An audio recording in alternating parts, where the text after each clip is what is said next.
Welcome to Service,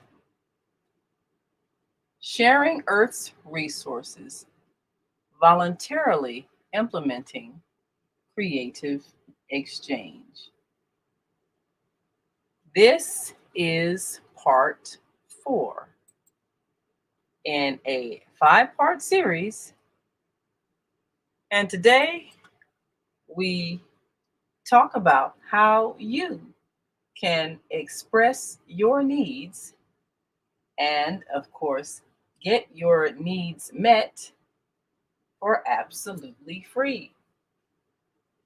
This is a system of creative exchange because we are providing a way for you to interact with your friends, family, co-workers, people that you know, like, and trust in a system of exchange in which you value the people that you interact with. They value you. And as a result, you all are able to receive what you need based on a system of points corresponding to the monetary system. This is a chance to create a new way of being, a new way of interacting, a new way of defining your life so that you are able to be wealthy and you're able to prosper and you're able to help others prosper based on a system of respecting each other and relying on each other and calling on each other to provide what you need. This is a way to provide a means of changing the current monetary system from one of selfishness and mean spiritedness and withholding and condemnation of those who don't have by those who do have, and changing it to a system of compassion and desiring for the well-being of others. It's a way to ensure that there is no such thing as a class system because everybody is of equal value. And as long as everybody sees each other as of equal value and everybody's time is worth the same in terms of its worth, then everybody will be respected. And that is the system of service. And this is step 4. We've reviewed the 4 steps. Step 1, change your mind. Step 2, recognize your wealth. Step 3, identify your friends. And now we're introducing you to step 4, express your needs. And this will give you an understanding of how the group of people that you have identified as those whom you know, like, and trust can be the source of your prosperity. It's very simple. And this is why we want you to be able to think differently and to create that which you need in order to change your life. We all have the power to create. We all have the power to define what wealth is. And we all have the power to share, because that is what service is based on. Sharing Earth's resources, voluntarily implementing creative exchange. It doesn't require you signing up for any extensive memberships or handing over your credit card number or having deductions made from your account. All it requires is your sincere desire for the well-being of others. So now we want to welcome you to a new way of living called service. And I'm Naima Latif, and we're excited because we understand the power of thought and how the power of your thought creates your reality. We've shared with you in parts 1, 2, 3, and 4 that this is something that's so simple. It was something we could have done all along, but many people have simply been conditioned to believe that the current monetary system will never change and can never be replaced. But in fact, we're showing you that money is always defined by the collective agreement of the people who exchange whatever symbol is used to represent value. So we can always change the symbol. Now, who owns the rights to the symbol? Does the government? Well, what is the government? It's merely people that we have agreed to give the responsibility to organize our resources and make sure those living within the geographical area that government is responsible for have their needs taken care of. But before a government was established, how did people live? They lived freely on the land, and they shared and they interacted unaggressively. Are we aware that we have the power to do that same thing? And that governments are really unnecessary when people are self-managed. But if we establish a government, its purpose should be to make sure that all of us who are living within the boundaries of the area that we have agreed is to be overseen by a particular group of people, then everybody within that area should share in what that area produces. And we can also agree to share with other areas. Now, there's nothing keeping us from doing that. Absolutely nothing. In fact, we reminded you of the vast area of Earth and the fact that there are many people sharing this 36 billion acres of land that makes up the land area of Earth. And the fact that there are 8,019,876,189 people as of January of 2024.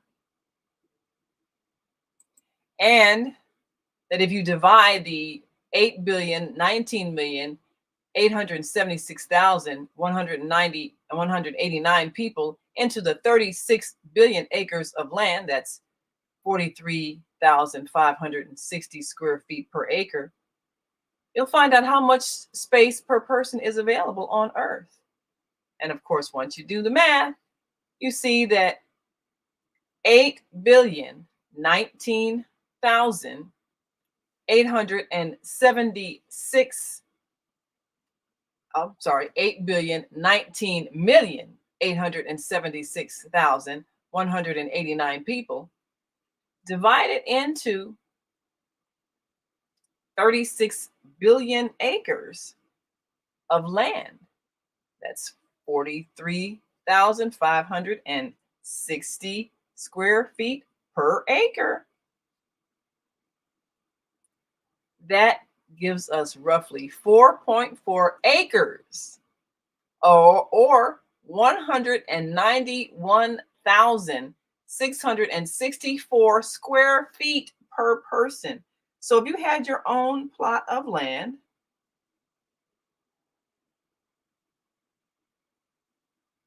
you would have plenty of space to live, whether you were growing food or living in a spacious home.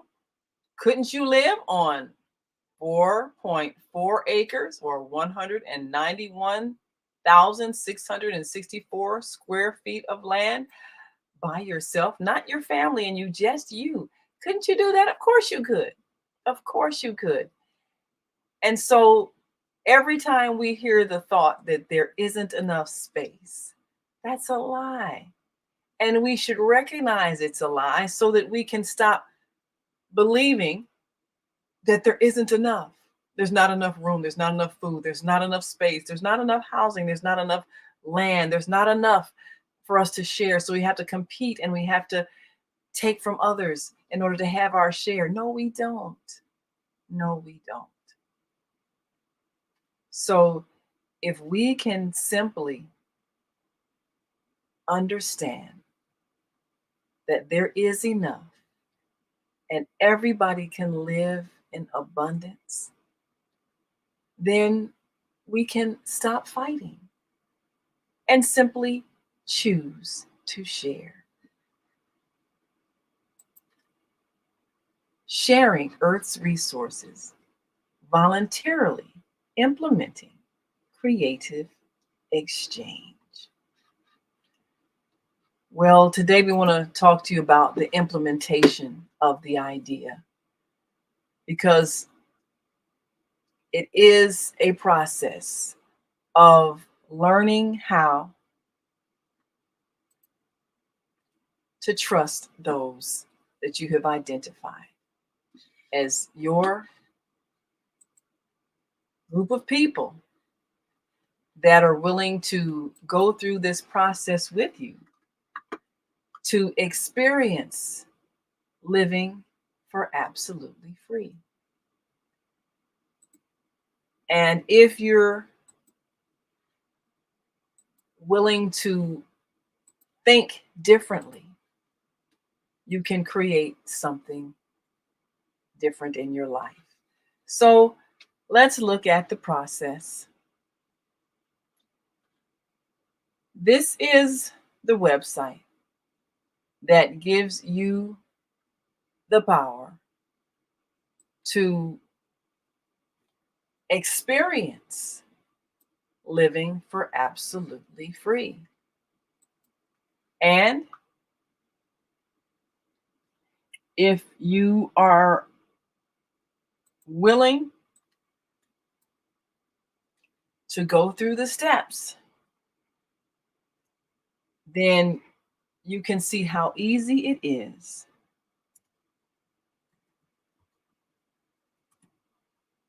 to circulate what you have with those whom you know, like, and trust. And we talked about how to identify those whom you know, like, and trust as part of the group of people that you will interact with. And this is theserviceonline.org. You want to share this site with those whom you know, like, and trust so that you can receive the benefits of what they have and they can receive the benefits of what you have. So, first step, of course,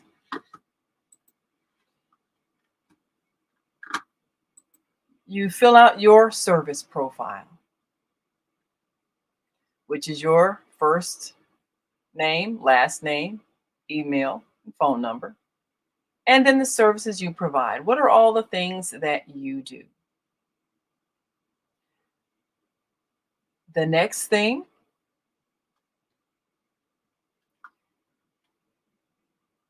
you want to identify those people who are doing likewise. They're creating a service profile. And those people that you have identified that are willing to be a part of this system of service, there you list them all. And we say that you should start out with five. Five people that you know, like, and trust to be part of your initial service group.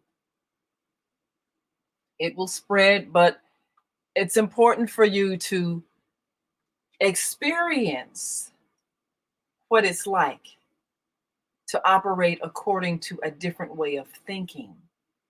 Service is based on your valuing each other. And so when you value each other, you're able to acknowledge that one's service to someone else has value that you then can use as a means of exchange. So you've got your service group, and each person who creates a service profile with the things that they do will also fill out their service possessions, those things that they have that they really aren't using. And we know that we've got drawers full of clothes we'll never wear, closets full of clothes we'll never wear, boxes and bins full of household equipment, accessories, pots, pans, dishes, things that we will never use and keep saying we're going to give to Goodwill or to the Salvation Army. We just never get around to it. Books that we don't have time to read. They look good on our shelves, but they aren't going to ever get read because we don't have time. So you've got accessories, you've got appliances, you've got books, you've got clothing, you've got equipment, you've got food. And this includes even baked goods that you would have that you could provide, but certainly the food that is in your cabinet, whether it's a can of beans or a package of ramen noodles, but it's just food that you have. And yes, if there's an emergency where you're snowed in, you'll have something to eat, but really it's just kind of sitting there. And sometimes things go bad because you don't get around to eating them, such as grown produce. I mean, fruits, vegetables, things that you don't get around to cooking, don't get around to eating. They're just there more than what you need. Footwear. How many pairs of shoes do you have that may not be too scuffed up, but yeah, you don't really wear anymore? They might even be too small now. Furniture. Well, how many of us have rooms where they become the storage room? It's sort of where your old furniture is, and you don't get rid of it. It's just in there. Your basement full of things that are household items that are usable. You just really don't need them. You could really get rid of the clutter. So many household items, drawers full of old silverware, just things that don't ever get used, but they take up drawer space. They take up closet space. Tools. How many tools you got in your garage? You got 3 or 4 hammers, because every time you need something hammered, you go to the hardware store and buy a hammer. You forget you already got 3 out in your garage. So many things that you have that you simply don't use. 2 blenders, you got one as a present. You don't really need both of them. So look at all of these things that you have, and you may not value them because they're used, but they could be being used by somebody else. So everybody in your group that you have identified has this same list, and they have all kinds of things that they're not using. And you would gladly use it. There's nothing wrong with it just because it's secondhand. But how do you know they have it? And that's when you each fill out your service requests. What do you need? And think about things that you may have wanted, and don't be afraid to think big. You might need a new flat screen TV or another flat screen TV. You might need a new winter coat, or at least another winter coat, a warmer winter coat. You may need a blender. You may need an iron. Maybe your old iron cracked and you just never got around to buying another one, and as a result, you just kind of wash your clothes and dry them and hope the dryer gets them straight enough. But you would like things. You can even put down a car. Hey, I need another car, I need a new car. All the things that you need.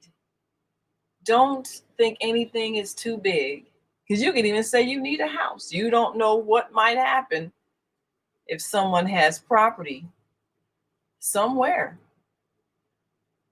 that they're not using, and you might end up acquiring it for absolutely free based on a system of service.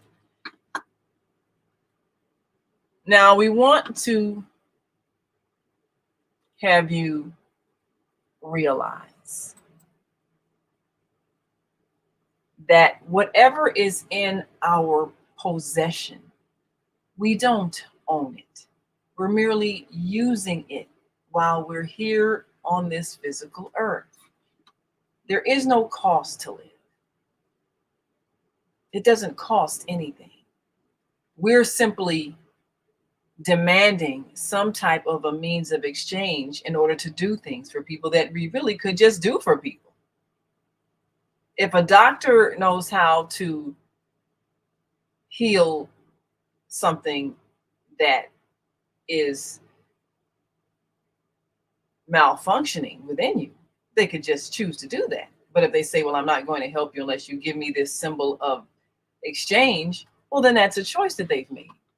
But you look at many of these programs, Red Cross, of course, there's an organization, Humanity First, and there's so many different organizations that are sending doctors to war-torn countries or poverty-stricken countries, disaster-stricken countries, and they're helping people and they're healing people, and they're not asking for money. They're doing it out of the kindness of their heart, which they could have been doing anyway. It was a choice. I'm choosing to use my skill to help. And if you do it in an emergency, you can easily do it in a non-emergency. You can choose to simply serve. You can choose to simply serve because there is nothing keeping you from doing things for people.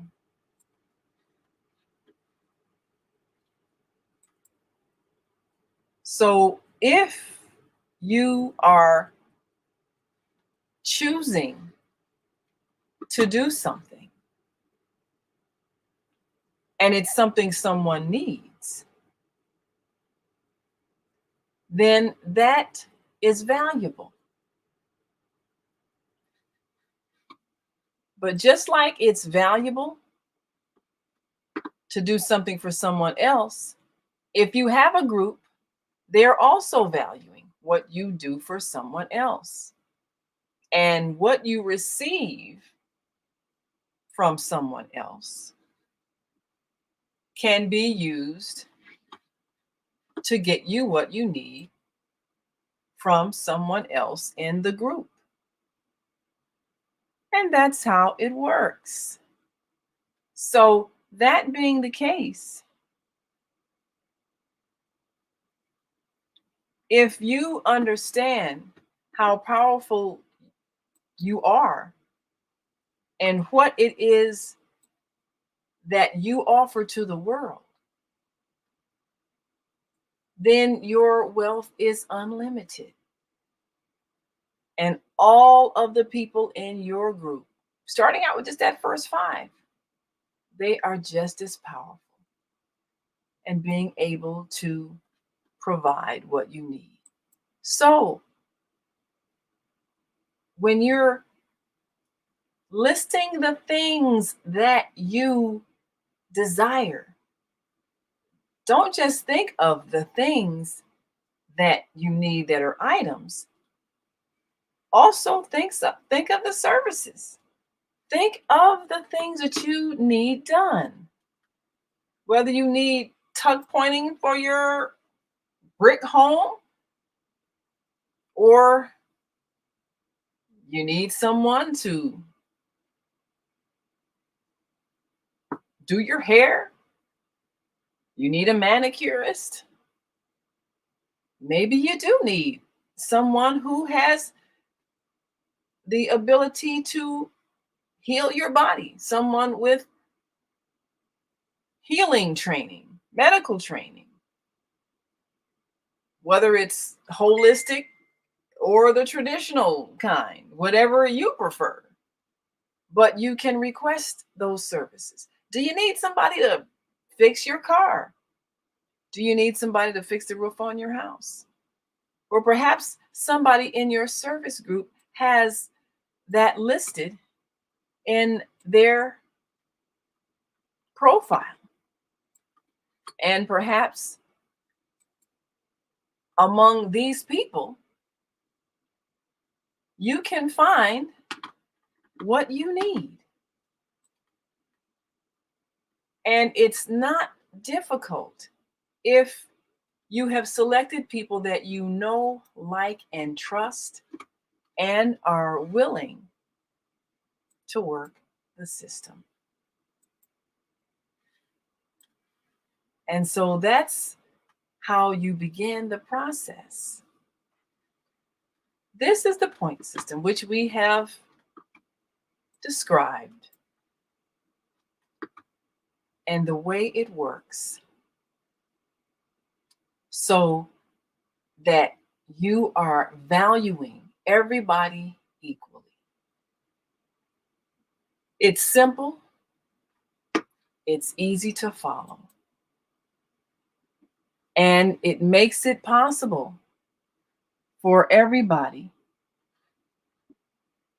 to receive what they need and not feel like they're being shortchanged.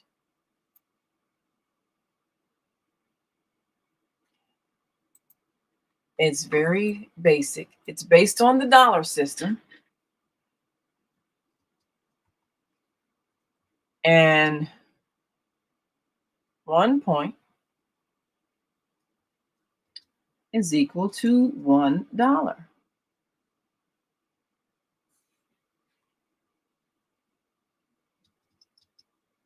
So if you are looking at how you price something, what its value, then you simply look at how many dollars would it be worth.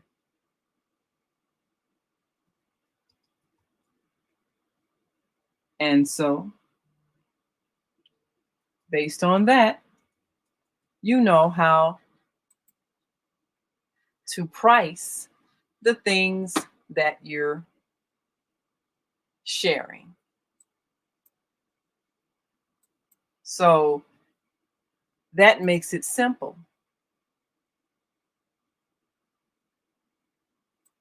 That makes it very simple when it comes to the value of your things. The value of your things, very basic. 1 point equals $1. So when you make your list of all your possessions, consider, of course, they're used things. Consider if you were going to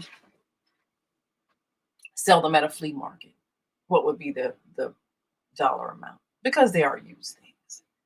I mean, if you bought a coat for $80 a couple of years ago and it's been worn and it's, you've had to sew up the sleeves a couple of times, sew up the lining a few times, and it's definitely not new, but it's still usable and still clean, hanging clean, but you don't wear it anymore. You don't even like it anymore. What would be a fair price to sell such a coat, a used coat? That's nice. Well, if you think you should sell it for that same $80, are you really being fair? You know, you might even have to replace a button. It might not be the exact button that was on there, but that's the coat is wearable. Nice warm coat. You'll probably never put it on again. Maybe it doesn't fit you anymore. So you could exchange that. What price would you put on it? Be fair. Be fair as you calculate up your possessions, because your fairness will determine how well you are able to interact with your service group, those that you're going to utilize this system of exchange with. So let's say you decide to price that $80 coat at $20. Let's decide you did that. That would be worth 20 points. So you're trading this coat worth 20 points with something that you want to get from someone else. So you list all of your things that you need. And maybe what you really need is for someone to clean your windows. To clean your windows. And so they agree that they're going to clean your windows.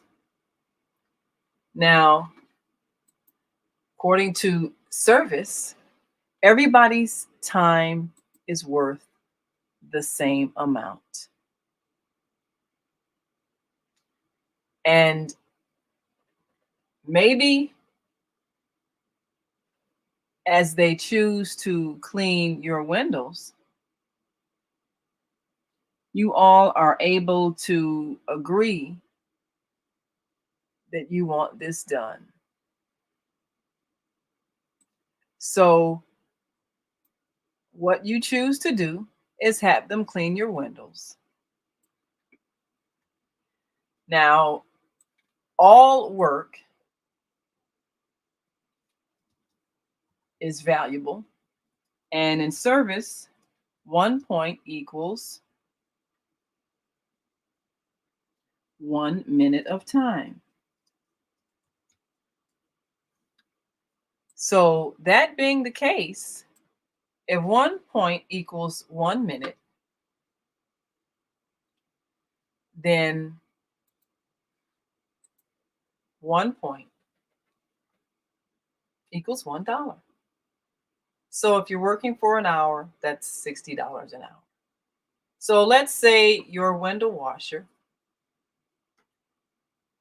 took an hour and 15 minutes to do all the windows in your house. Well, that's 60 plus another 15. Well, that's 75 points or dollars. Now you've got a coat worth 20 points, but they don't need your coat. But someone else in your service group needs a coat. So you give it to them. And they give you 20 points in exchange. And you take those 20 points and you issue those to the window washer. And that means that you've got 95 points to give to your window washer. And so you issue them 95 points plus the 20 points that you received from your other person. Now, where did you get the 95 points? Well, you always have points. Service points are what you give when someone serves you. You don't have to do anything. They just are what you are. That's what you have. So anybody can give you service points if you serve them. That's what makes this system work. Everybody has them. You don't have to have anything to give points if someone serves you. So let's say this person who washed your windows, now they have 115 points. Now maybe they need a new lawnmower. And someone in your service group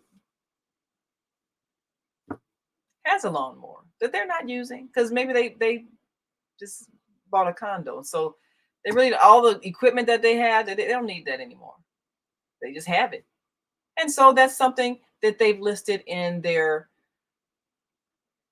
service possessions. So the window washer, they give it to them. Of course, now they decide that this used lawnmower is worth, they valued it. Okay, if I was going to sell it, I'd sell it for, it's used, $30. Okay, they agreed. All right, nice lawnmower. Used, but workable. Okay, so they give it to the window washer. Window washer gives them 30 points. Now, for their 30 points, they might want to add that to their wealth that they can share. And the window washer still has points from having washed your windows plus a lawnmower that they needed. And they didn't have to do anything other than ask someone in your service group that honored the points they received from you for washing the windows. The window washer didn't receive your coat, but the window washer was able to use the points to get something from someone else. So it's not a direct exchange. It's an exchange of points within the group because everybody's agreeing to honor the point system. So the people in your group, if they are able to list all that they do and all that they have, then that is what circulates in the group, because everybody's list is accessible to everybody in the group. Everybody knows what everybody has. Now, this system, it's simple, and we're already doing things like that in certain forms. How many people have bought things on Craigslist? You know, people you don't know, but they're listed there. They have something you need. They list what it is, and you buy it. And you might meet up with them in exchange. Now, people are coming up with ways to do people to people kinds of interactions and transactions because they don't want to be controlled by big corporations deciding who can sell and who can buy. So we have ways that we've been doing this. The difference is we're using a currency created by and regulated by a government that can print money and issue money and not issue money to people that they determine don't need to have money because they didn't do a certain thing. But with service, everybody has service points. If you do something for me, I don't have to possess a single thing. I give you points because you did something to me to enrich me. And for that, I give you points that you can use. So it encourages people to do things for people because that's how they get more points that they can then use for what they need. It's the same thing as perhaps a Craigslist kind of concept, except we're using points instead of money, and everybody has points because everybody is valuable.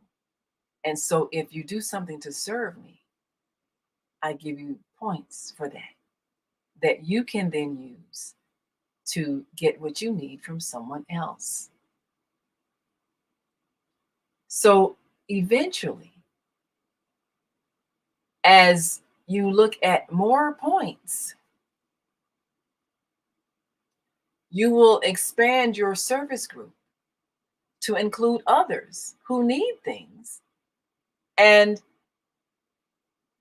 if you provide what they need and get points, you are enriched because you then can use those points for what you need. So the important thing is to make your needs known so that you can have them met willingly. And people are going to give you what you ask for, and you're going to give them points that they can spend for items or services by others. It's not just things, it's things that people need done, it's items people would like to have. But the system is honored by those in your group because you have collectively chosen to use it as currency. And that's all money is, a collective agreement to use something as currency. So if I need someone who will perhaps fix my automobile, a mechanic, and they do this for me, they're able to rewire whatever I need and make it work. And maybe their mechanic work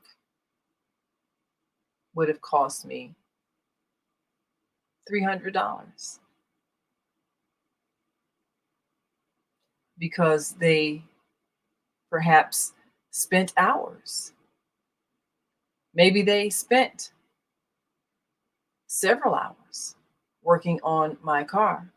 And in a shop, it might have cost $300, but maybe the actual work they did It took them 2 hours. Well, that is 120 minutes. So instead of $300 in the shop, you know, labor, blah, blah, blah, blah, they agreed to work according to the point system.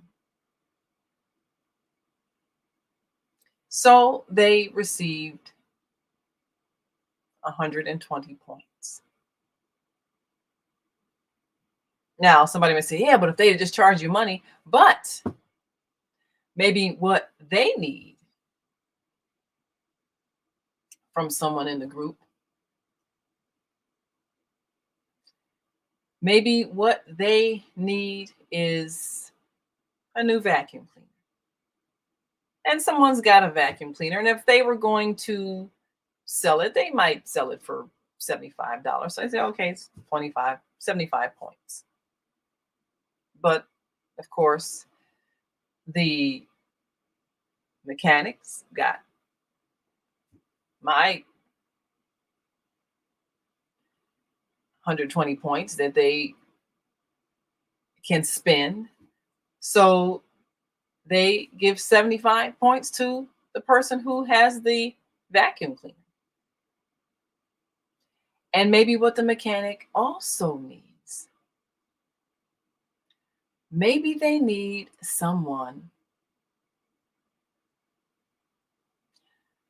to house sit their dog for a day. 24-hour proposition, well, 24 hours. That is $60 per hour, 60 points per hour. So someone in the group says, yes, I'll do it. But it didn't cost the mechanic any money. They just issue the points. Now, imagine if you had to pay, maybe if they were going to pay a house sitter, the house sitter would charge them, oh, maybe I'll charge you $100. Well, in this system, they're being charged service units, service points. So they will be able to issue, instead of paying $100, they'll be able to issue points to that person who needs 24 hours of someone staying at their house to sit their dog while they go out of town. Maybe their dog is ill and can't be taken to a kennel. So 60 points per hour times 24 hours. That is 1,440 points. 1,140 points that this mechanic has issued to this person instead of $100. But this person actually is enriched with 1,440 points, which is like $1,440 among your service group. So imagine how much exchange they can do. So let's say you need someone to do a task. And maybe it's someone in your group who has what you need. They will give it to you and you will issue them the points. And they can take those points and spend it within the group. And the way you expand your service group is simply to add someone who needs something and is willing to accept service points as currency. So perhaps you've got a friend who's really down on their luck. And maybe they really need some help. And so you bring them a big meal that you cooked, like you've catered for them. And if you were going to charge them as a caterer, it took you maybe 2 hours to prepare this meal. That's $120. You cooked it, you brought it to them. So the whole thing that you value this effort is 120 points. Well, now they have points, because even if a person has nothing, they always have points. Everybody has points that you give when someone serves you. So now this person has agreed to enter the group and accept the idea of using the point system as currency within the group. So that's how the group expands. Every time you help someone, they can issue you points, which you can then use among members of the group. And that's how the money system actually enriches others, because it encourages others to serve. And if you are able to identify what you need within your group, you are able then to spend your points based on the agreement everyone has to honor the points that have been given by people in the group. And you can expand your group.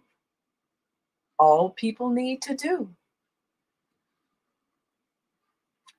is simply serve.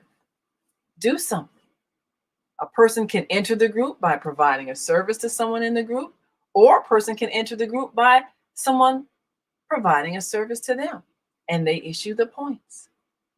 So if you are willing to honor this system among those who you have included in your service group, then anytime someone has something that you need, even if they're not in your particular group, you can explain the system to them and they can give it to you, and you can issue points, and they can spend those points with those people who are in the group. And so this is how your initial 5 people can spread, because every person in the group, all they need to do is go through the same steps of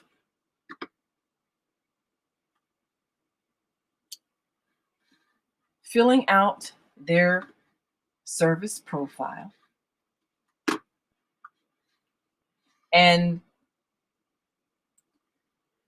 what's so exciting is that all they need is a first and last name, an email, and a phone number. And your profile will also include all of your social media, your Facebook, Instagram, LinkedIn, whatever you have, website address, YouTube page, current, and then of course a current headshot. Now, you might have a person that doesn't have any of those things, but they do have a first and last name. If they got a cell phone, they've got a phone number.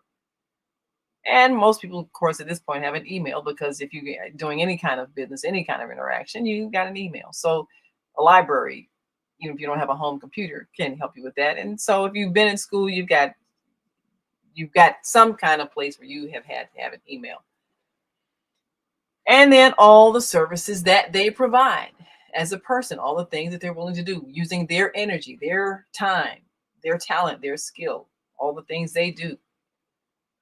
And then they're added to your service group. So that includes all of the things that they have, all of the things that they do that are now accessible to that entire group. And so anytime someone serves anybody, it's something that is honored by everybody in terms of points. And this is how you are able to live without spending any money. You're only circulating your items and you're circulating your energy in terms of time and activities and the services you provide that are needed. They can be anything from automotive service, childcare, household repair, cleaning and maintenance, healthcare, whatever you have the power to give of your time, you can do and receive points that you can spend. And you can always be issued points by a person who has absolutely nothing if you serve them, if you give to them, if you enrich them, they can enrich you.